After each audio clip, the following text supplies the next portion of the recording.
जय हिंद फ्रेंड्स, स्वागत है आपका हमारे चैनल झारखंड स्टडी 99 पर। फ्रेंड्स, जैसा कि आपको पता है कि हमारे चैनल पर आपको जो है हिंदी स्पेशल क्लास प्रोवाइड कराया जाता है और खास करके झारखंड सचिवालय के लिए यानी JSSC सीजीएल जो पेपर 2 आपका हिंदी होने वाला है उसके लिए आपका क्लास इंपॉर्टेंट रहता है। तो आज की इस क्लास जो होगा फ्रेंड्स हमारा पूर्ण रूप से विस्तारित क्लास होगा, यानी सारे सवालों को जो है पोस्टमार्टम के तौर पर क्लास करेंगे। अब चलिए क्लास को स्टार्ट करते हैं। हमारा पहला सवाल है कि नीलांबर शब्द में कौन सा समास है? तत्पुरुष समास, द्वंद्व समास, कर्मधारय समास या अव्ययीभाव समास। फ्रेंड्स, यहाँ पर इंद्र की जगह पर आपका द्वंद्व होगा, टाइपिंग एरर है, तो यहाँ पर जो है आपका द्वंद्व समास हो जाएगा। आप इसे द्वंद्व समास पढ़िएगा। तो नीलांबर शब्द में कौन सा समास है? तत्पुरुष, द्वंद्व, कर्मधारय या अव्ययीभाव समास। तो फ्रेंड्स, बात करेगा नीलांबर की, तो नीलांबर पर जो है कर्मधारय समास है। नीलांबर पर कर्मधारय समास है। तो चलिए जान लेते हैं समास के बारे में। तो समास के कुल कितने भेद होते हैं? तो समास के जो है फ्रेंड्स 6 भेद होते हैं। समास के कितने भेद होते हैं? 6 भेद होते हैं। तत्पुरुष समास, कर्मधारय समास, द्विगु समास, द्वंद्व समास, बहुब्रीहि समास और अव्ययीभाव समास। तो आपको ये याद रखना है, समास के कितने भेद होते हैं? 6 भेद होते हैं और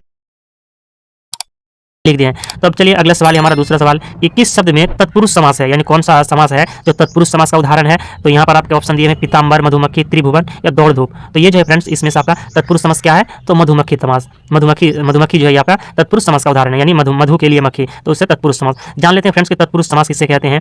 तो जिस समास में बाद का अथवा उत्तर पद प्रधान होता है तथा दोनों पदों के बीच का कारक चिन्ह लुप्त हो जाता है, उसे तत्पुरुष समास कहते हैं। यानी फ्रेंड्स हमें यहाँ से पता चलता है कि बीच का कारक चिन्ह लुप्त हो जाता है, यहाँ पर कारक चिन्ह का बात करा गया है। यानी तत्पुरुष समास पर हमें जो है कारक चिन्ह देखने को मिलेंगे और कारक जो है अपने बीच से जो है लुप्त हो जाएंगे और वह एक नए वाक्य का निर्माण करेंगे। जैसे कि यहाँ पर दिया हुआ राजा का कुमार, राजकुमार, यहाँ पर का जो है यहाँ पर लोप हो गया और राजकुमार बन गया। धर्म का ग्रंथ, धर्म ग्रंथ, रचना को करने वाला, ये रचनाकार, यहाँ पर को लगा हुआ है तो यहाँ से को लुप्त हो गया और रचनाकार बन गया। तो आपको ये याद रखना है कि तत्पुरुष समास का पहचान क्या है, उदाहरण क्या है। तो जिस समास में बाद का अथवा उत्तर पद प्रधान होता है, जिस समास में उत्तर पद प्रधान होता है तथा दोनों पदों के बीच का कारक चिन्ह जो है लुप्त हो जाता है, उसे तत्पुरुष समास कहते हैं। तीसरा सवाल है हमारा, बोटी का पसीना एड़ी तक आना, इस कहावत का अर्थ क्या होगा? बोटी का पसीना एड़ी तक आना, इस कहावत का जो है अर्थ क्या होगा? प्रतिदिन कसरत करना, कूदना, कड़ा परिश्रम करना या दौड़ना। तो फ्रेंड्स इसका आंसर हो जाएगा ऑप्शन नंबर सी, कड़ा परिश्रम करना। बोटी का पसीना एड़ी तक आना, इस कहावत का अर्थ है कड़ा परिश्रम करना। इंपॉर्टेंट सवाल है आपको फ्रेंड्स, कई बार एग्जाम पर पूछा जाता है। नेक्स्ट सवाल है, आम के आम गुठलियों के दाम, लोकोक्ति का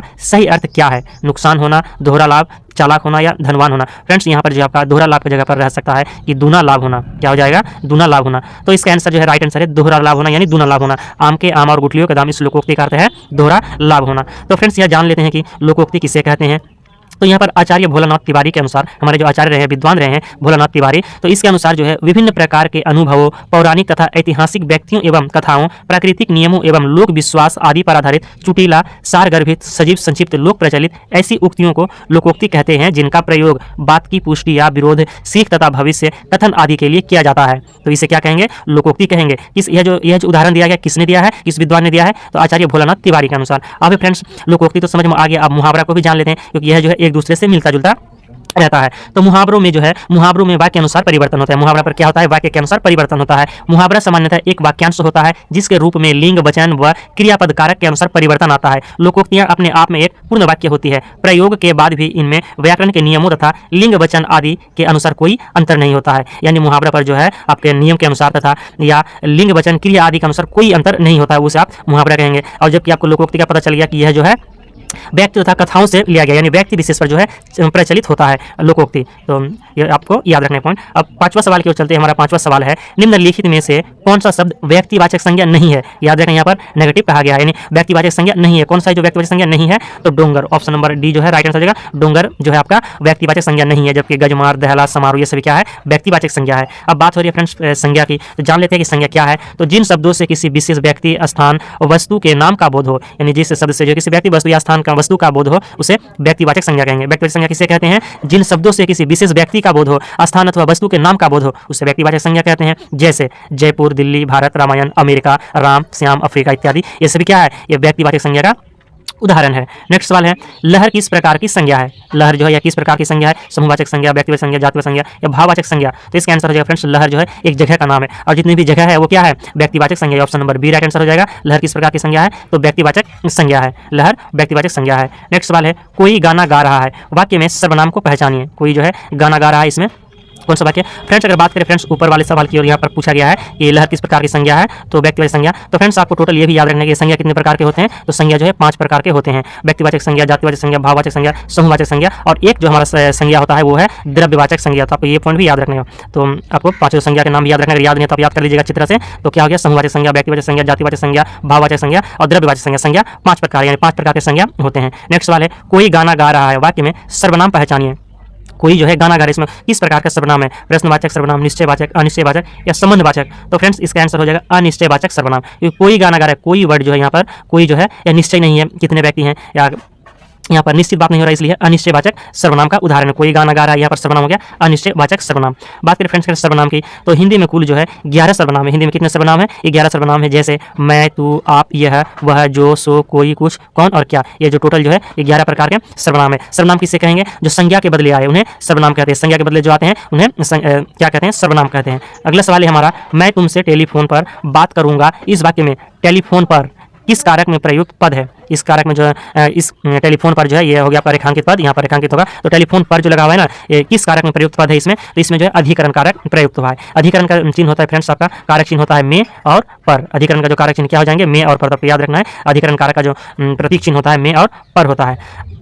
इसके अनुसार से पॉइंट है हमारा कि कारक के कुल कितने भेद होते हैं, तो कारक के 8 भेद होते हैं। कारक के कुल 8 भेद होते हैं, जिनका नाम है कर्ता कारक, कर्म कारक, करण कारक, संप्रदान कारक, अपादान कारक, संबंध कारक, अधिकरण कारक और संबोधन कारक है। और फ्रेंड्स ये 8 कारक यानी कारक के तो 8 भेद हो गए हैं, यानी पूछेंगे कारक के कितने भेद होते हैं, 8 भेद होते हैं। और इन 8 भेदों को फ्रेंड्स अलग अलग चिन्ह होते हैं। जैसे कर्ता का हो गया आपका ने चिन्ह, कर्म का हो गया को चिन्ह, करण का हो गया से चिन्ह, और संप्रदान का हो गया को के लिए। संप्रदान का क्या हो जाएगा, को या के लिए, और अपादान से अपादान का भी हो जाएगा से। तो फ्रेंड्स अपादान का प्रयोग उस जगह पर करेंगे जहां पर अलगाव की बात हो, जब बिछड़ने के बाद वहां पर से चिन्ह का प्रयोग होगा, जबकि करण का भी से चिन्ह होता है। संबंध का होता है काके की। अधिकरण का मैं आपको बता चुका हूं कि में और पर है, अधिकरण का कारक चिन्ह में पर है। और संबोधन का हो गया आपका, संबोधन करने पर हे हो गया, हो गया, इसके बाद अरे हो गया, ये सभी क्या है, संबोधन कारक के उदाहरण है। नेक्स्ट है, इस संज्ञा या सर्वनाम के जिन रूप से वाक्य का संबंध वाक्य के अन्य शब्दों के साथ पता चलता है, शब्दों के वह रूप कारक कहलाते हैं। यानी फ्रेंड्स की कारक क्या है, कारक किसे कहते हैं, ये सवाल भी आपको कोई पूछे या आपके पास माइंड पर यह भी आए कि कारक किसे कहते हैं। तो संज्ञा या सर्वनाम के जिन रूप से वाक्य का संबंध वाक्य के अन्य शब्दों के साथ पता चलता है, शब्दों के वह रूप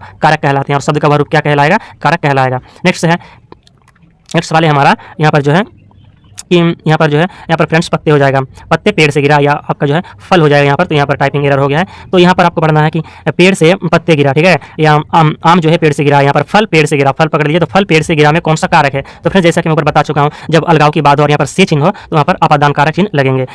पेड़ से पत्ते गिरे या पेड़ से फल गिरे, तो यहाँ पर क्या हो जाएगा आपका अपादान कारक। संज्ञा के जिस रूप से एक वस्तु का दूसरी से अलग होना पाया जाए, जब एक वस्तु का दूसरे से जो है अलग होना पाया जाए, वह अपादान कारक कहलाता है। इसका हिंदी पर्याय से है, यानी अपादान का जो चिन्ह हो गया आपका क्या है, तो वह से है। कर्ता अपनी क्रिया द्वारा जिससे अलग होता है उसे अपादान कारक कहते हैं। जैसे पेड़ से आम गिरा है ना, यहाँ पर देखिए जैसे पेड़ से आम गिरा। नेक्स्ट सवाल की ओर चलते हैं। नेक्स्ट सवाल है, माँ सुबह नाश्ता बनाती है, इसमें कौन सा क्रिया विशेषण है। माँ सुबह जो है नाश्ता बनाती है, इसमें कौन सा क्रिया विशेषण है, तो कालवाचक विशेषण। Option number A right answer हो जाएगा, कालवाचक विशेषण। कालवाचक विशेषण है माँ सुबह नाश्ता, इसमें समय का बात करा गया है, यानी काल को दर्शाता है, समय को दर्शाता है, इसलिए यहाँ पर हो गया कालवाचक विशेषण है। नेक्स्ट सवाल है, क्रिया विशेषण के कितने भेद होते हैं, 6 भेद, 5 भेद, 3 भेद या 4 भेद। तो क्रिया विशेषण के जो है 4 भेद होते हैं। Option number D right answer है, क्रिया विशेषण के 4 भेद होते हैं। क्रिया विशेषण के 4 भेद क्या क्या होते हैं, इसे जान लेते हैं। तो क्रिया विशेषण के 4 भेद हैं, कालवाचक क्रिया विशेषण, रीतिवाचक क्रिया विशेषण, स्थानवाचक क्रिया विशेषण और परिमाणवाचक क्रिया विशेषण। क्रिया विशेषण के 4 भेद होते हैं। क्रिया विशेषण कितने प्रकार के होते हैं, 4 प्रकार के होते हैं। और इनके क्या क्या 4 भेद हैं, कालवाचक क्रिया विशेषण, रीतिवाचक क्रिया विशेषण, स्थानवाचक क्रिया विशेषण और परिमाणवाचक क्रिया विशेषण। ये आपको याद रखना है फ्रेंड्स। एग्जाम पर सीधे तौर पर यह भी पूछा जा सकता है, क्रिया विशेषण के कितने भेद होते हैं, तो 4 भेद। कारक के कितने भेद होते हैं, तो 8 भेद होते हैं। संज्ञा के कितने भेद होते हैं, 5 भेद होते हैं। और समास के कितने भेद होते हैं, तो समास के 6 भेद होते हैं। आपको ये भेद भी याद रखना है। और क्रिया विशेषण के 4 भेद कालवाचक, रीतिवाचक, स्थानवाचक और परिमाणवाचक है। नेक्स्ट सवाल है, क्रिया कैसी शब्द है। क्रिया जो है यह कैसी शब्द है, अविकारी, विशेषण, विकारी या इनमें से कोई नहीं। तो क्रिया जो है फ्रेंड्स आपके अविकारी शब्द है। क्रिया कैसा शब्द है, अविकारी शब्द है। नेक्स्ट सवाल है, निम्नलिखित में से कौन सा एक अकर्मक क्रिया है, रोना, इसके बाद होना, काटना या इनमें से कोई नहीं। फ्रेंड्स बात करें अगर अकर्मक क्रिया की, तो रोना जो है यह एक अकर्मक क्रिया। रोना क्या है,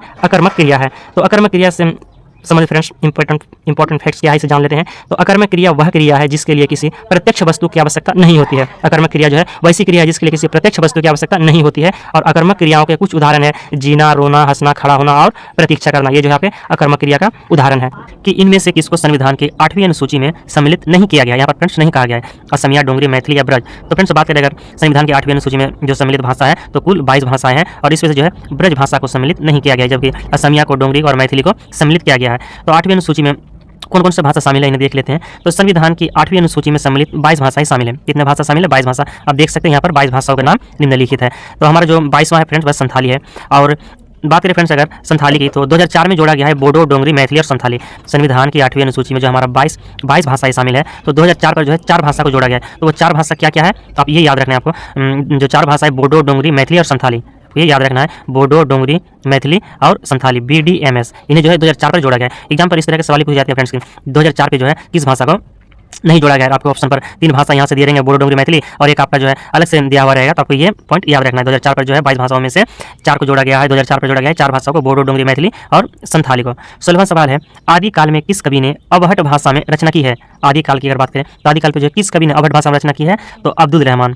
फ्रेंड्स अगर बात करें अब्दुल रहमान की, तो अब्दुल रहमान जो है यह आदि काल के कवि हैं और इन्होंने अवहट भाषा में रचना की है। तो इससे संबंधित पॉइंट है कि अवहट भाषा के प्रमुख रचनाकार है अब्दुल रहमान, जिनकी रचना है संदेश रासक, दामोदर पंडित, उक्ति व्यक्ति प्रकरण, इसके बाद है ज्योतिरीश्वर ठाकुर, वर्ण रत्नाकर, विद्यापति, कीर्तिलता आदि। अवहट शब्द के सबसे पहला इस्तेमाल ज्योतिरीश्वर ठाकुर ने अपनी पुस्तक वर्ण रत्नाकर में 1325 ईस्वी में किया है। और ये जो फ्रेंड्स सारे विद्वान हैं, अब्दुल रहमान, दामोदर पंडित, ज्योतिरीश्वर ठाकुर और विद्यापति, ये सभी जो क्या है अवहट भाषा के कवि हैं। और जो है अगर बात करें अवहट शब्द का, तो अवहट शब्द का जो सर्वप्रथम इस्तेमाल यानी सर्वप्रथम प्रयोग किया है ज्योतिरीश्वर ठाकुर ने। और ज्योतिरीश्वर ठाकुर ने अपनी पुस्तक में किया है, उस पुस्तक का नाम है वर्ण रत्नाकर। ज्योतिरीश्वर ठाकुर की पुस्तक का नाम क्या है? वर्ण रत्नाकर है, जिनका जो प्रकाशन है 1325 ईस्वी में किया गया था, मतलब प्रयोग किया गया था अवहट शब्द का। तो आपको ये याद रखना है। तो अवहट भाषा के रचनाकार हो गया आपके अब्दुल रहमान, दामोदर पंडित, ज्योतिरीश्वर ठाकुर और विद्यापति। लेकिन फ्रेंड्स इनसे संबंधित जो रचनाएं हैं ये भी एग्जाम पर पूछे जाते हैं। इस संदेश रासक के रचनाकार कौन है? तो अब्दुल रहमान है। संदेश रासक के रचनाकार अब्दुल रहमान है। इसके बाद है आपका उक्ति व्यक्ति प्रकरण। उक्ति व्यक्ति प्रकरण के लेखक कौन है? दामोदर पंडित है। और वर्ण रत्नाकर के लेखक ज्योतिरीश्वर ठाकुर है, जो 1325 ईस्वी। इसके बाद कीर्तिलता की भाषा क्या है? तो आप तो जानते हैं अवहट है। और कीर्तिलता के लेखक कौन है? विद्यापति है। कीर्तिलता और कीर्ति पताका के लेखक जो है विद्यापति हैं। नेक्स्ट सवाल है, संविधान के 8वीं अनुसूची में कौन सी भाषा शामिल नहीं है? डोगरी, भोजपुरी, मैथिली या बोडो। तो फ्रेंड्स जैसे कि मैं आपको ऊपर बता चुका हूँ, संविधान के जो 8वीं अनुसूची में कितने भाषा शामिल किया गया, तो कुल 22 भाषा को शामिल किया गया। तो इनमें से जो है आपका भोजपुरी जो है शामिल नहीं है, भोजपुरी भाषा शामिल नहीं है, जबकि डोंगरी, मैथिली, बोडो ये सभी शामिल है। नेक्स्ट सवाल है, किसकी मातृभाषा हिंदी नहीं थी? मोरारजी देसाई, चौधरी चरण सिंह, इंदिरा गांधी या इनमें से कोई नहीं? तो इसका आंसर हो जाएगा मोरारजी देसाई। मोरारजी देसाई की जो भाषा है वह हिंदी नहीं थी इसकी भाषा, जबकि चौधरी चरण सिंह, इंदिरा गांधी ये सभी की भाषा यानी मातृभाषा हिंदी थी। इससे संबंधित पॉइंट है फ्रेंड्स कि भारत के प्रधानमंत्री 1970 से 1979 थे और ये जो प्रधानमंत्री रहे थे 1970 ईस्वी पर, और संप्रभुत्व भारत के पहले नेता थे। लंबे समय से सत्तारूढ़ भारतीय राष्ट्रीय कांग्रेस पार्टी का प्रतिनिधित्व है मोरारजी देसाई। मोरारजी देसाई का जन्म 29 फरवरी 1896 को गुजरात के भदेली नामक स्थान पर हुआ था। उनका संबंध एक ब्राह्मण परिवार से था। मोरारजी हमारे देश के प्रधानमंत्री रह चुके हैं कब? 1970 से लेकर 19 तक। और इनका जन्म जो है गुजरात के भदोली नामक स्थान पर हुआ। मोरारजी देसाई का जन्म कब हुआ है? 29 फरवरी 1896 को गुजरात के भदेली नामक स्थान पर हुआ था। उनका संबंध किस परिवार से था? तो मोरारजी देसाई का संबंध ब्राह्मण परिवार से था। आपको ये भी याद रखना है। नेक्स्ट सवाल है, लाइब्रेरी किस विदेशी भाषा का शब्द है? अरबी, अंग्रेजी, पुर्तगाली या फारसी? तो फ्रेंड्स बात करेंगे लाइब्रेरी, तो लाइब्रेरी जो है अंग्रेजी भाषा का शब्द है। लाइब्रेरी किस भाषा का शब्द है? तो अंग्रेजी भाषा का शब्द है। नेक्स्ट सवाल है, तद्भव और उसके तत्सम का कौन सा मेल गलत है? तो यहाँ पर गलत का चयन करना है। तो लौंग का लवंग, अंत का अंतर, लुनाई का लावण्यता या इनमें से कोई नहीं? तो इसका आंसर हो जाएगा इनमें से कोई नहीं, क्योंकि फ्रेंड्स आपके यहाँ पर जो है एक भी मिलान जो है तद्भव और तत्सम का गलत नहीं है। यहाँ पर सारे के सारे जो है सही है। तो लौंग तद्भव है, इसका तत्सम क्या हो जाएगा? लवंग। अंत जो आपका तद्भव है इसका तत्सम हो जाएगा अंतर। और लुनाई आपका तद्भव है और इसका जो तत्सम रूप है लावण्यता है, लवण से बना है। नेक्स्ट इस पॉइंट है कि तत्सम और तद्भव शब्द भाषा के विकास में महत्वपूर्ण है। तत्सम शब्द संस्कृत से लिए गए होते हैं, जबकि तद्भव शब्द हिंदी भाषा के आधार पर बने होते हैं। तत्सम शब्दों में ध्वनि और वर्तनी के परिवर्तन का अनुभव होता है। तत्सम शब्द पर जो है ध्वनि और वर्तनी के परिवर्तन का अनुभव होता है, जबकि तद्भव शब्द स्वाभाविक रूप से हिंदी भाषा में प्रयोग होते हैं। तद्भव शब्द जो है स्वाभाविक रूप से हिंदी भाषा में प्रयोग होते हैं। नेक्स्ट सवाल है, इनमें से कौन सा शब्द अर्थादेश का उदाहरण है? आकाशवाणी, असुर, मौन या ये सभी? फ्रेंड्स तो बात करें अर्थादेश शब्द की, तो ये आकाशवाणी, असुर और मौन ये सभी आंसर हो जाएंगे, यानी ये तीनों जो है आकाशवाणी, असुर और मौन ये अर्थादेश का उदाहरण है। अर्थादेश की बात करें फ्रेंड्स, तो अर्थादेश किसे कहते हैं? अर्थादेश क्या है? तो अर्थादेश में अर्थ का विस्तार या संकोच नहीं होता है। अर्थादेश पर जो है अर्थ का विस्तार या संकोच नहीं होता, वह बिल्कुल बदल जाता है। जैसे वेद में असुर शब्द देवता का वाचक था, परंतु बाद में दैत्य का वाचक बन गया। आकाशवाणी का अर्थ पहले देववाणी था, अब उसका प्रयोग अखिल भारतीय रेडियो के लिए हो रहा है। तो ये जो इस पर चेंजिंग हो रहा है, ये जो परिवर्तन हो रहा है, इसी को कहेंगे अर्थादेश कहेंगे। और अर्थादेश में जो है अर्थ का विस्तार या संकोच नहीं होता है। जैसे कि आप देख सकते हैं आकाशवाणी, मतलब कि आकाशवाणी पहले क्या था? पहले देववाणी था, लेकिन अभी भी जो है आकाशवाणी ही है, लेकिन इसका प्रयोग जो है रेडियो के लिए हो रहा है। तो इस पर वह जो है बिल्कुल बदल जाता है, लेकिन इसका अर्थ का विस्तार या संकोच इस पर नहीं हुआ है। तो आपको इसे अर्थादेश कहेंगे, ये याद रखना है। नेक्स्ट सवाल है, व्याकरण से किसके अस्तित्व की जानकारी नहीं मिलती है? यानी व्याकरण शब्द से जो है इसके अस्तित्व की जानकारी नहीं मिलती है। तो लिपि की, वाक्य की, ध्वनि की, शब्द की? तो आंसर आंसर हो जाएगा इसका लिपि की। व्याकरण से जो है इसका अस्तित्व की जानकारी नहीं मिलती, तो लिपि की जानकारी नहीं मिलती, जबकि व्याकरण पर हमें वाक्य से संबंधित, ध्वनि से संबंधित और शब्द से संबंधित अस्तित्व देखने को मिलेंगे। तो लिपि किसे कहते हैं ये जान लेते हैं। तो लिपि उसे कहेंगे कि जिन ध्वनियों को हम मुंह से बोलते हैं उन्हें हम कई चिन्हों द्वारा कागज व कॉपी में प्रकट करते हैं, उसे लिपि कहते हैं। इसकी परिभाषा दिया हुआ है कि मौखिक ध्वनियों को जिन चिन्हों द्वारा हम लिखकर प्रकट करते हैं उन्हें लिपि कहते हैं। अलग अलग भाषाओं में लिपि की भी अलग अलग भाषाओं की लिपि भी अलग अलग होती है। जैसे हिंदी, संस्कृत आदि की लिपि क्या है? देवनागरी है।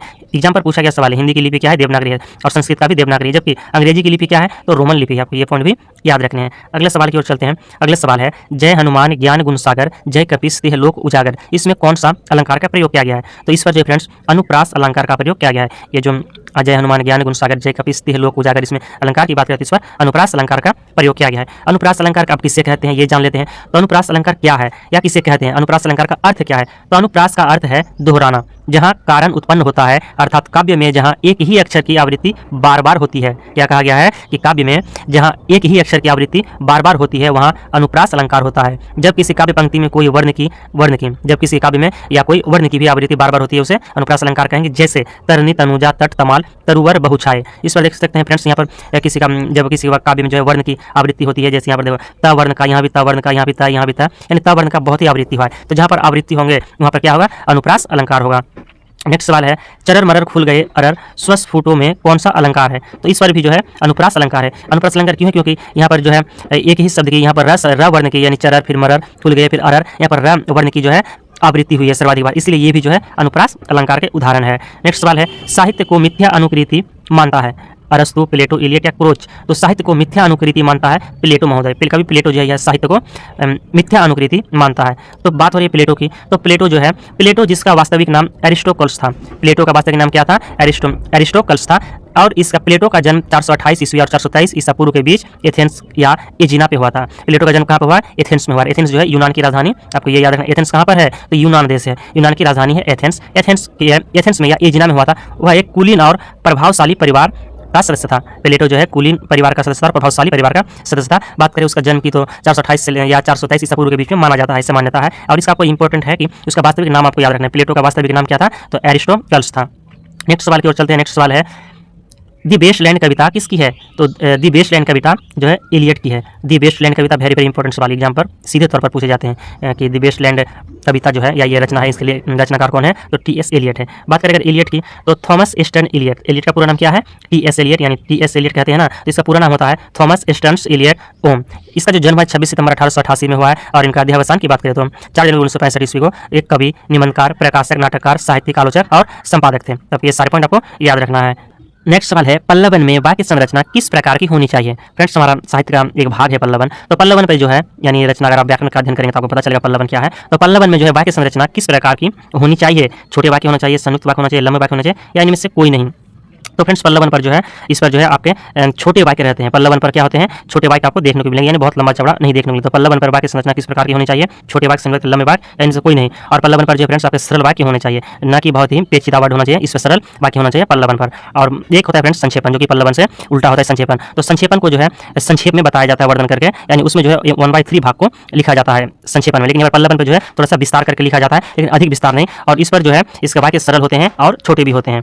तो यहाँ पर आपको यहाँ पर सरल पल्लवन पे जो है सरल नहीं दिया हुआ है, तो यहाँ पर इनमें से कोई नहीं पर जा सकते हैं। लेकिन आपको याद रखना है कि पल्लवन वाक्य संरचना किस प्रकार की होनी चाहिए। तो पल्लवन पर आपके छोटे वाक्य मिलेंगे, संयुक्त वाक्य मिलेंगे, लंबे वाक्य भी देखने को मिलेंगे, लेकिन बहुत अधिक लंबे वाक्य देखने को नहीं मिलेंगे। और इसकी जो संरचना है आपके सरल भाषा का प्रयोग में रहेंगे। तो आपको ये पॉइंट याद रखना है। नेक्स्ट सवाल है प्राधिकारी के लिए सटीक अंग्रेजी शब्द क्या है? फ्रेंड्स प्रीवियस ईयर बात करें फ्रेंड्स, जो आपका एग्जाम हुआ जनवरी पर जीएसएससी जेल, हालांकि एग्जाम तो कैंसिल हो गया। तो इस पर जो आपके जो है एक वर्ड जो है अंग्रेजी को देखने को मिलते हैं कि उसका आपका हिंदी दिया हुआ रहेगा, उसका अंग्रेजी शब्द आपको बताने हैं। तो प्राधिकारी के लिए सटीक वर्ड जो सटीक शब्द है अंग्रेजी शब्द क्या है? तो अथॉरिटी हो जाएगा। प्राधिकारी का क्या हो जाएगा? अथॉरिटी। अथॉरिटी का मतलब प्राधिकारी होते हैं। नेक्स्ट सवाल है तुलसीदास का जन्म कब हुआ है? 1532, 1542, 1544 या 1560 ईस्वी। तो फ्रेंड्स इसका आंसर जो है option number A right answer हो जाएगा 1532 ईस्वी में। तुलसीदास का जन्म हुआ है 1532 ईस्वी में। बात करें फ्रेंड्स अगर तुलसीदास की, तो तुलसीदास की जो भाषा शैली क्या है? तो तुलसीदास की भाषा शैली, तुलसीदास द्वारा लिखित रामचरितमानस अवधी भाषा में लिखी गई, यानी तुलसीदास की भाषा शैली अवधी भाषा थी। और रामचरितमानस की जो रचना की है तुलसीदास जी ने, वह अवधी भाषा में किया गया है। यह काव्यांश रामचरितमानस के बालकांड से ली गई है। इसमें अवधी भाषा का शुद्ध रूप में प्रयोग देखने को मिलता है।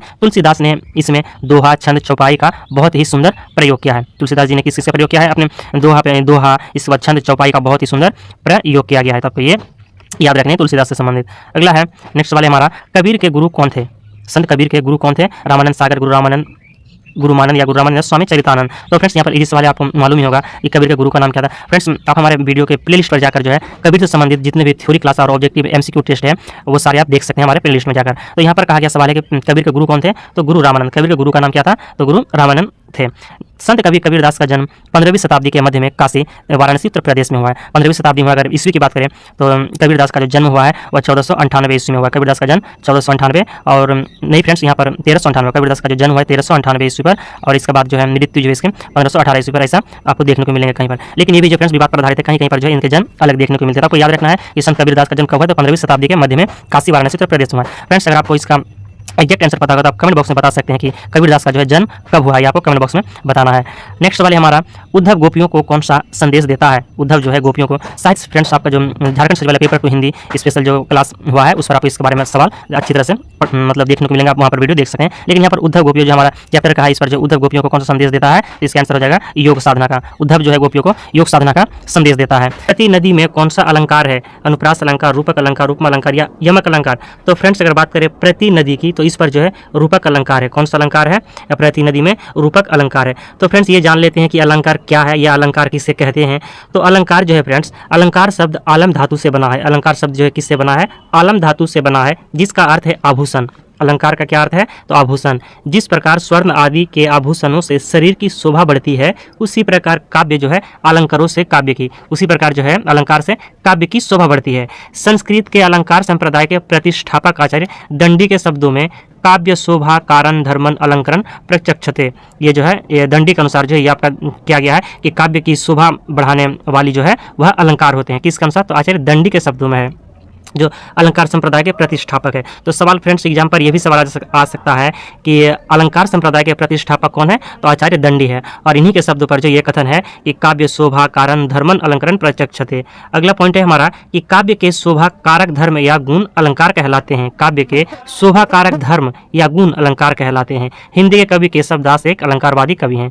कवि केशवदास जो है अलंकारवादी कवि हैं। अगर आपसे पूछे कि अलंकारवादी कवि कौन है तो आचार्य केशवदास हैं। अलंकार के 3 प्रकार होते हैं, यानी अलंकार जो है कितने प्रकार के होते हैं? तो अलंकार 3 प्रकार के होते हैं। तो पहला अलंकार है हमारा शब्द अलंकार, अर्थ अलंकार और तीसरा है आधुनिक या पाश्चात्य अलंकार। तो शब्द अलंकार उसे कहते हैं जो शब्द पर आश्रित अलंकार होते हैं। शब्द अलंकार जो है शब्द पर आश्रित अलंकार होते हैं और अर्थ अलंकार अर्थ पर आश्रित अलंकार होते हैं। आधुनिक या पाश्चात्य अलंकार आधुनिक काल में जो है पाश्चात्य साहित्य से आए अलंकार को जो है आधुनिक या पाश्चात्य अलंकार कहते हैं। यानी फ्रेंड्स आपको याद रखना है कि अलंकार जो है 3 प्रकार के होते हैं, शब्द अलंकार, अर्थ अलंकार और आधुनिक या पाश्चात्य अलंकार।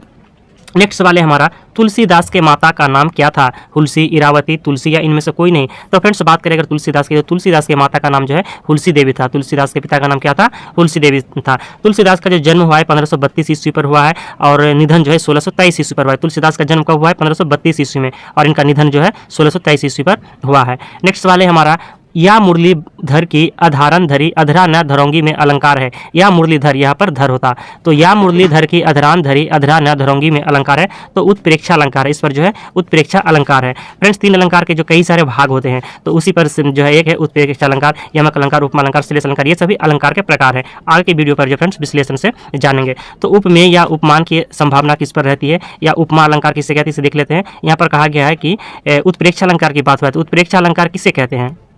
तो उपमेय में उपमान की अगर संभावना दिखाई दे और इसके बदले बोधक शब्द जैसे कि मानो, मनु, जानो, जनहु, इसके बाद उदाहरण है हमारा मुख मानो चंद्र का है। ये जो बोधक शब्द हैं ये आपके जो है उत्प्रेक्षा अलंकार के अंतर्गत आएंगे। उपमेय में उपमान की संभावना रहेंगे। फ्रेंड्स जबकि आपका उपमा अलंकार भी एक होता है जो डायरेक्ट जो है उपमा ले लिया जाता है कि मुख चंद्र, सिर्फ क्या कहेंगे उसमें मुख चंद्र कह सकते हैं कि मुख चंद्र, मुख कैसा है? चंद्र के जैसा है। लेकिन यहाँ पर कहा गया कि मुख मानो चंद्र का बोधक है, यानी मुख मानो चंद्र है। इस तरह के उपमेय पर जो है उपमान की संभावना आपके जो है उत्प्रेक्षा अलंकार पर रहते हैं। नेक्स्ट सवाल है, निम्न में से कौन सी रचना भूषण की है? उर्वशी, कामायनी, साकेत या शिवराज भूषण? तो बात करें फ्रेंड्स अगर भूषण की तो भूषण की जो रचना है शिवराज भूषण है। साकेत के रचनाकार मैथिली शरण गुप्त है। उर्वशी और कामायनी ये जो है जयशंकर प्रसाद की रचनाएं हैं। नेक्स्ट सवाल है, फ्रेंड्स कवि भूषण, तो बात करें अगर कवि भूषण का जो जन्म हुआ है 1613 ईस्वी पर हुआ है और निधन 1715 ईस्वी पर हुआ है। फ्रेंड्स सारे कवियों को जो है जन्म और निधन मैं आपको एक साथ में बताते चलूंगा ताकि आपको जो है एक ही वीडियो पर जो है अच्छी तरह से याद हो जाए, क्योंकि फ्रेंड्स एग्जाम पर सीधे तौर पर यह भी पूछा जा सकता है कि भूषण का जन्म कब हुआ है, या पूछा भी गया प्रीवियस ईयर क्वेश्चन आपका जनवरी पर जीएस सीजीएल पेपर 2 हिंदी का एग्जाम हुआ है, तो उस पर एक सवाल जो है आपका कवि का जन्म और निधन से भी संबंधित है। तो कवि भूषण का जन्म हुआ 1613 ईस्वी पर और निधन जो हुआ है 1715 ईस्वी पर हुआ है। नेक्स्ट सवाल है विद्यापति हिंदी साहित्य के किस कालखंड के कवि हैं? तो विद्यापति जो है वह आदिकाल के कवि हैं। विद्यापति किस काल के कवि हैं? आदिकाल के कवि हैं। बात करें अगर विद्यापति की, तो विद्यापति का जन्म जो हुआ है 1352 ईस्वी पर हुआ है और निधन 1448 ईस्वी पर हुआ है। 1532 में जन्म हो गया विद्यापति का और निधन हो गया 1448। नेक्स्ट सवाल है कबीर की कृतियां रामायणी में किस प्रकार का पद है? ये जो कबीर के जो रचना है 3 है उसके रचना, कबीर की प्रमुख रचनाएं साखी, शबद और रामायणी। तो रामायणी जो है यह किस प्रकार का पद है? तो ये जो गीत है रामायणी जो है गीत है। कबीरदास का जन्म हुआ है 1398 ईस्वी पर और निधन 1448 ईस्वी पर हुआ है। साहित्य लहरी किनकी रचना है? तो साहित्य लहरी जो रचना यह सूरदास की है। साहित्य लहरी के रचनाकार कौन है? साहित्य लहरी सूरसागर, ये जो है सूरसारावली ये सूरदास के रचनाकार इनके सूरदास यानी सूरदास द्वारा रचित है। सूरदास का जन्म जो हुआ है 1478 ईस्वी पर हुआ है और निधन जो है 1583 ईस्वी पर हुआ है। सूरदास का जन्म स्थान जो है रुनकता दिल्ली पर हुआ है। सूरदास का जन्म रुनकता दिल्ली पर कब हुआ है? 1478 ईस्वी पर हुआ है। नेक्स्ट वाले हमारा इनमें से कौन सा लिखा गया कृति तुलसीदास के द्वारा है? दोहावली, पार्वती मंगल, बरबई रामन या से ये सभी। तो इसका आंसर हो जाएंगे फ्रेंड्स ऑप्शन नंबर डी, ये सभी, यानी दोहावली के रचनाकार तुलसीदास हैं, पार्वती मंगल के रचनाकार तुलसीदास और बरबई रामायण के रचनाकार जो है तुलसीदास हैं। अगला सवाल है भावों का बहुत उत्कृष्ट और उदत्त स्वरूप बिहारी में नहीं मिलता, किसका कथन है? तो यह कथन है आचार्य हजारी प्रसाद द्विवेदी का कि भावों का बहुत उत्कृष्ट और उदत्त स्वरूप बिहारी में नहीं मिलता। यह किसका कथन है? तो आचार्य हजारी प्रसाद द्विवेदी का कथन है। ऊंचे घोर मंदिर के अंदर रहनवारी में किस वर्ण का अनुप्रास हुआ है? तो यहाँ पर जो फ्रेंड्स आपका र का अनुप्रास हुआ, यानी अनुप्रास अलंकार किसे कहते हैं? जहाँ पर एक ही वर्ण का जो है बार बार प्रयोग अनुप्रास अलंकार के अंतर्गत आते हैं। तो जैसे यहाँ पर देखिए, यहाँ पर ऊंचे घोर, यहाँ पर र, फिर मंदर, अंदर, यहाँ पर भी र, तो ये र की जो पुनरावृत्ति बहुत बार हुई है तो यहाँ पर क्या हो जाएंगे? अनुप्रास अलंकार। तो इसमें किस वर्ण का अनुप्रास हुआ है? तो र का हुआ है। नेक्स्ट सवाल है हमारा दीर्घ दाग का अर्थ बताओ। दीर्घ दाग का क्या अर्थ हो जाएगा? तो भयंकर गर्मी। दीर्घ दाग का जो अर्थ हो जाएंगे भयंकर गर्मी हो जाएंगे। और ये जो फ्रेंड्स हमारे साहित्य संबंधित यानी जो कवियों से जो साहित्य रचनाकार है उनसे संबंधित यहाँ पर एक वर्ड लिया गया आपका, जो आपके सिलेबस पर ही आधारित है। तो भयंकर गर्मी अर्थ हो जाएंगे, दीर्घ दाग का अर्थ हो जाएंगे भयंकर गर्मी। नेक्स्ट सवाल है ब्रज की लता पता मोही की जाए किस कवि की पंक्ति है? ये जो पंक्ति है किसकी है? तो भारतेंदु हरिश्चंद्र की ये पंक्ति है कि ब्रज की लता पता मोही की जाए, यह भारतेंदु हरिश्चंद्र की पंक्तियां हैं। बात करें फ्रेंड्स अगर भारतेंदु हरिश्चंद्र की, तो भारतेंदु हरिश्चंद्र का जन्म हुआ है 1850 ईस्वी में और निधन 1885 ईस्वी में हुआ है। जन्म स्थान काशी उत्तर प्रदेश है। भारतेंदु हरिश्चंद्र का जन्म काशी उत्तर प्रदेश। नेक्स्ट सवाल है भारतेंदु का जन्म कब हुआ था? जो मैं आपको बता ही चुका हूँ। तो भारतेंदु का जन्म जो हुआ है आपका 1850 ईस्वी पर और 1885 ईस्वी पर जो है इसका निधन हो गया है वाराणसी पर। भारतेंदु हरिश्चंद्र के प्रमुख रचनाएं की बात करें जो फ्रेंड्स एग्जाम पर अक्सर पूछे जाते हैं। भारतेंदु हरिश्चंद्र के प्रमुख रचनाएं हैं मौलिक नाटक की बात करें तो वैदिक हिंसा हिंसा न भवति 1873 ईस्वी एक प्रहसन है। इसके बाद है सत्य हरिश्चंद्र 1875 ईस्वी, श्री चंद्रावली 1876 ईस्वी, विषय विषमौषधम 1876 ईस्वी और भारत दुर्दशा है 1880 ईस्वी। नील देवी है 1881 ईस्वी और अंधेर नगरी भी है 1881 ईस्वी। यह भारतेंदु हरिश्चंद्र की मौलिक नाटक है यानी प्रमुख रचनाएं हैं। अगले सवाल की ओर चलते हैं। हमारा अगला सवाल है फ्रेंड्स की साकेत की रचना द्वारा किसके चरित्र पर लगे लांछन को धोने का प्रयास किया गया है? तो कैकेयी। साकेत जो रचना किए हैं मैथिली शरण गुप्त द्वारा, तो उन्होंने जो कैकेयी पर जो उनके कैकेयी के चरित्र पर जो लांछन लगा है इसको धोने का प्रयास किया गया है साकेत रचना पर। तो फ्रेंड्स बात करें साकेत की, तो साकेत मैथिली शरण गुप्त द्वारा रचित महाकाव्य का नाम है। इसका प्रथम प्रकाशन 1961 और इसके लिए यानी साकेत रचना के लिए मैथिली शरण गुप्त को उन्हें 1932 ईस्वी में मंगला प्रसाद पारितोषिक सम्मान प्राप्त हुआ था। साकेत राष्ट्रकवि मैथिली शरण गुप्त की अमर कृति है। साकेत के रचनाकार कौन है? तो मैथिली शरण गुप्त है और इनका प्रकाशन कब हुआ है? तो 1931 ईस्वी में हुआ है। ये आपको पॉइंट याद रखना है। नेक्स्ट सवाल है काबा और करबला किसकी रचना है? तो यह जो रचना है मैथिली शरण गुप्त की है। काबा और करबला के रचनाकार कौन है? मैथिली शरण गुप्त है। लेकिन फ्रेंड्स अगर सिर्फ यहाँ पर करबला रहता तो करबला के लेखक कौन हो जाएंगे? तो करबला के लेखक हो जाएंगे हमारे प्रेमचंद। करबला के लेखक प्रेमचंद जी हो जाएंगे। लेकिन यहाँ पर काबा और करबला बोला है तो इनके रचनाकार हो जाएंगे मैथिली शरण गुप्त। निम्नलिखित में से निराला जी के द्वारा लिखित उपन्यास कौन है? तो अप्सरा, अलका, निरुपमा या ये सभी। तो इसका आंसर हो जाएगा ये सभी। निराला जी के द्वारा जो लिखित उपन्यास है अप्सरा, अलका और निरुपमा, ये तीनों उपन्यास के लेखक सूर्यकांत त्रिपाठी निराला है। सूर्यकांत त्रिपाठी निराला का जन्म 21 फरवरी 1896 ईस्वी को हुआ है और निधन 15 अप्रैल 1961 ईस्वी को हुआ है। निराला की प्रमुख रचनाएं निम्नलिखित है अनामिका, परिमल, गीतिका, तुलसीदास, कुकुरमुत्ता, अर्चना, अप्सरा लिली और प्रभावती, यह सूर्यकांत त्रिपाठी निराला की प्रमुख रचनाएं हैं। नेक्स्ट सवाल है, निराला जी की रचनाओं में कोई चरण बहुत लंबा, कोई बहुत छोटा, कोई मझेला देखकर लोग क्या कहते थे? तो ये जो देखकर है उन्हें क्या कहते थे? तो रबर छऊ के चुवाछंद, option number D right answer हो जाएगा, रबर छऊ के चुवाछंद कहते थे। नेक्स्ट सवाल है, पंत जी के अनुसार मानव जीवन का हकीकत क्या है? तो पंत यानी सुमित्रानंदन पंत के अनुसार जो है मानव जीवन का हकीकत क्या है? तो सुख और दुख, option number B right answer हो जाएगा, सुख और दुख। सुमित्रानंदन पंत का जन्म जो हुआ है 20 मई 1900 ईस्वी को कौसानी ग्राम पर हुआ था और निधन 28 दिसंबर 1970 ईस्वी को हुआ था। पिता का नाम पंडित गंगाधर है। सूर्यकांत सुमित्रानंदन पंत के पिता का नाम क्या है? पंडित गंगाधर। माता का नाम है सरस्वती देवी और वे जो है सुमित्रानंदन पंत वे छायावादी कवि हैं। प्रमुख कृतियां की बात करें तो पल्लव, पीताम्बरा एवं सत्यकम, इसके बाद है प्रमुख कृतियां पल्लव है, इसके बाद है पीताम्बरा है और सत्यकर्म है। पद्म भूषण पुरस्कार मिला है सुमित्रानंदन पंत को 1961 ईस्वी में और ज्ञानपीठ पुरस्कार मिला है 1968 ईस्वी में। नेक्स्ट सवाल है, पल पल परिवर्तित प्रकृति वेश पंक्ति यह किनकी है? पंत की, महादेवी वर्मा की, निराला की या प्रसाद की? तो ये जो पंक्ति है सुमित्रानंदन पंत की है, पल पल परिवर्तित प्रकृति वेश पंक्ति, ये जो है सुमित्रानंदन पंत की पंक्तियां हैं। नेक्स्ट सवाल है, महादेवी वर्मा प्रधानता किस दर्शन से प्रभावित है? तो बौद्ध धर्म से, option number B right answer हो जाएगा, बौद्ध दर्शन से। धर्म नहीं फ्रेंड्स, यहाँ पर दर्शन है। महादेवी वर्मा प्रधानता जो है किस दर्शन से प्रभावित है? तो बौद्ध दर्शन से प्रभावित है। महादेवी वर्मा का जन्म जो है फ्रेंड्स महादेवी वर्मा का जन्म 1907 ईस्वी पर हुआ है और कहाँ पर हुआ है? तो फर्रुखाबाद पर हुआ है। कहाँ पर? फर्रुखाबाद पर। महादेवी वर्मा का जन्म फर्रुखाबाद पर 1907 ईस्वी में हुआ है। नेक्स्ट सवाल है, महादेवी वर्मा को पद्म भूषण कब मिला है? तो 1956 ईस्वी में महादेवी वर्मा को पद्म भूषण पुरस्कार कब मिला है? 1956 ईस्वी पर मिला है। नेक्स्ट सवाल है, प्रसाद जी ने किस रचना में उनका आनंदवादी दर्शन दृष्टिगत होते हैं? प्रसाद जी के यानी जयशंकर प्रसाद जी के किस रचना में उनका जो है आनंदवादी दर्शन दृष्टिगत होते हैं? तो लहर पर। लहर रचना जो है तो आंसू झरना लहर जिनके काव्य संग्रह है, तो इन्हीं लहर पर जो है उनके आनंदवादी दर्शन दृष्टिगत होते हैं। महाकवि जयशंकर प्रसाद का जन्म की बात करें तो महाकवि जयशंकर प्रसाद का जन्म हुआ है 30 जनवरी 1889 ईस्वी को वाराणसी उत्तर प्रदेश पर हुआ है। निधन 15 नवंबर 1937 ईस्वी को 48 वर्ष की आयु पर वाराणसी उत्तर प्रदेश पर ही निधन भी हो गया है। उनकी रचनाएं हैं चित्राधार, कामायनी, आंसू, लहर, झरना, एक घूंट, अजातशत्रु और आकाशदीप, ये जयशंकर प्रसाद की प्रमुख रचनाएं हैं। इसके बाद है आंधी, ध्रुव, स्वामिनी, तितली और कंकाल। उनकी भाषा जो है जयशंकर प्रसाद की हिंदी ब्रज भाषा व खड़ी बोली भाषा है। नेक्स्ट सवाल है, प्रसाद जी की खड़ी बोली की कविताओं का प्रथम संग्रह क्या है?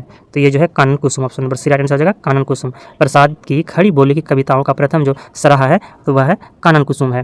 नेक्स्ट सवाल है, मैं प्रयोगवाद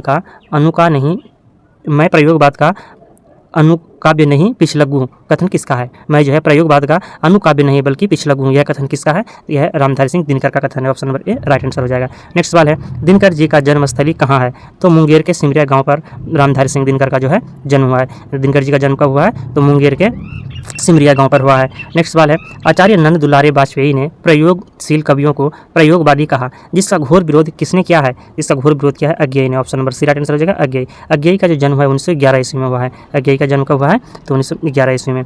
नेक्स्ट सवाल है, अज्ञेय की बाल्यावस्था कहाँ पर बीती है? तो अज्ञेय की बाल्यावस्था जो है कश्मीर पर, लखनऊ पर और बिहार पर, ये तीनों स्थान पर जो है अज्ञेय की बाल्यावस्था बीती है। और अज्ञेय का पूरा नाम है सच्चिदानंद हीरानंद वात्स्यायन अज्ञेय। आपको ये याद रखना है, अज्ञेय का पूरा नाम क्या है? सच्चिदानंद हीरानंद वात्स्यायन अज्ञेय। नेक्स्ट सवाल है, याद आता मुझे अपना वह तरऊनी ग्राम, याद आती लीचियाँ और आम, पंक्ति किसकी है? तो यह जो पंक्ति है नागार्जुन की, option number B right answer हो जाएगा। याद आता मुझे अपना वह तरऊनी ग्राम, याद आती लीचियाँ और आम, यह पंक्ति जो है किसकी है? तो नागार्जुन की है। नेक्स्ट सवाल है, सर्वेश्वर की कविताएं अज्ञेय की कविताओं से भिन्न है, किस कारण भिन्न है? मध्य वर्ग की, निम्न मध्य वर्ग के स्तर पर या अभिजात्य वर्ग की, इनमें से कोई नहीं।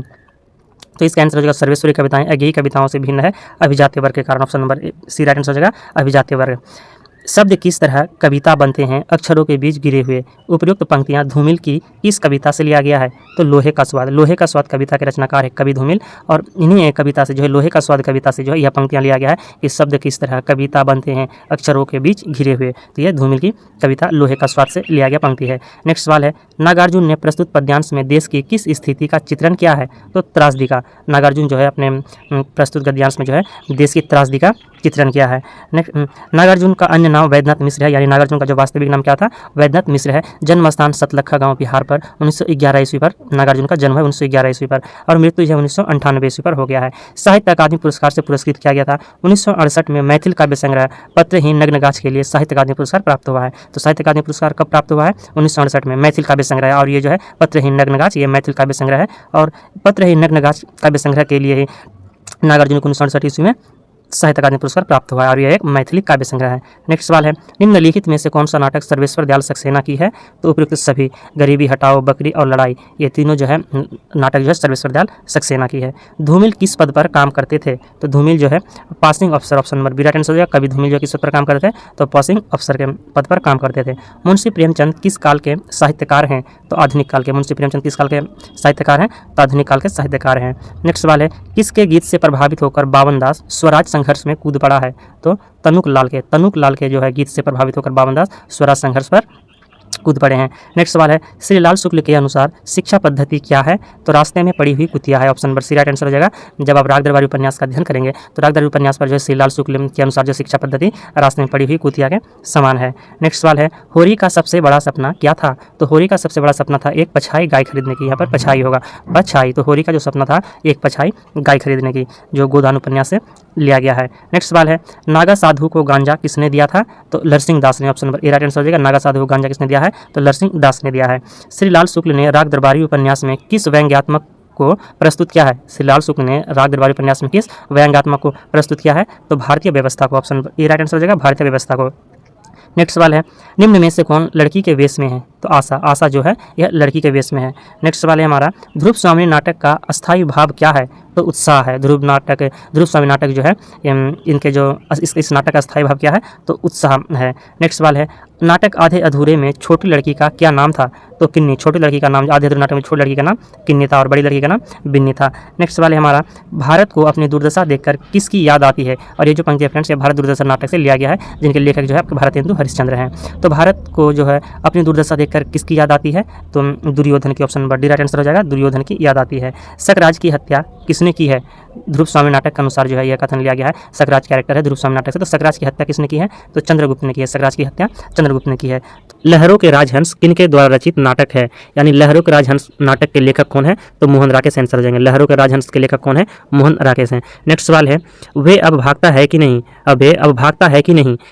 क्यों मार खाने पर तुला है? यह किसने कहा है? कथन है आपका, तो कह रहे हैं कथन पर कि अबे भागता है कि नहीं, क्यों मार खाने पर तुला है? यह किसने कहा है? यह लल्लू ने कहा है। और ये जो फ्रेंड्स आपके मधुआ कहानी से संबंधित यह पंक्तियाँ, यानी ये जो लाइन यहाँ पे मधुआ कहानी से लिया गया पंक्तियाँ हैं, जिसमें शराबी के बारे में कहा गया है। नेक्स्ट सवाल है, ठाकुर का कुआं कहानी में मुख्य पात्र कौन है? तो ठाकुर का कुआं जो कहानी है इसमें मुख्य पात्र है गंगी।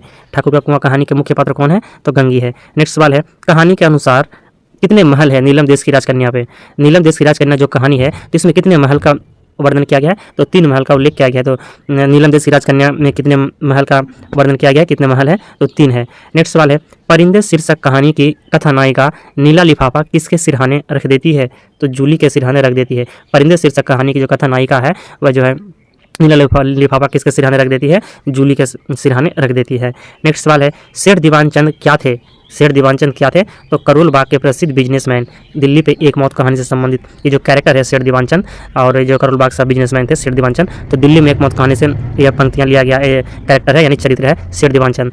तो सेठ दीवानचंद जो है वह क्या थे? तो करोल बाग के प्रसिद्ध बिजनेसमैन थे। अगला सवाल है हमारा, इनमें से कौन से पात्र वापसी कहानी में नहीं है? गजाधर बाबू, अमर, नरेंद्र या रमेशी? तो इसका आंसर हो जाएगा फ्रेंड्स रमेशी। रमेशी जो है यह वापसी कहानी के पात्र नहीं है, जबकि गजाधर बाबू मुख्य पात्र हैं। अमर और नरेंद्र उनकी जो है पुत्र हैं। नेक्स्ट सवाल है हमारा, यशपाल किस शैली के विशिष्ट रचनाकार है? यशपाल किस शैली के विशिष्ट रचनाकार है? तो यथार्थवादी शैली के विशिष्ट रचनाकार है यशपाल। यहाँ पर फ्रेंड्स ऑप्शन नंबर 1 पर दिया हुआ है छायावादी। आपको कमेंट बॉक्स में बताना है कि छायावादी कवि जो है कौन कौन से है। आपको कमेंट में यह सवाल बताना है कि छायावादी कवि जो है कौन कौन से छायावादी कवि हैं। आप कमेंट बॉक्स में जरूर बताइएगा। अगला सवाल है हमारा, पिंकी क्या है? तो पिंकी जो है फ्रेंड्स एक कुत्ते का नाम है पिंकी। जब आप कहानी को अध्ययन करें, कहानी को पढ़ेंगे तो आपको पता चलेगा पिंकी जो है एक कुत्ता है या एक कहानी का पात्र है।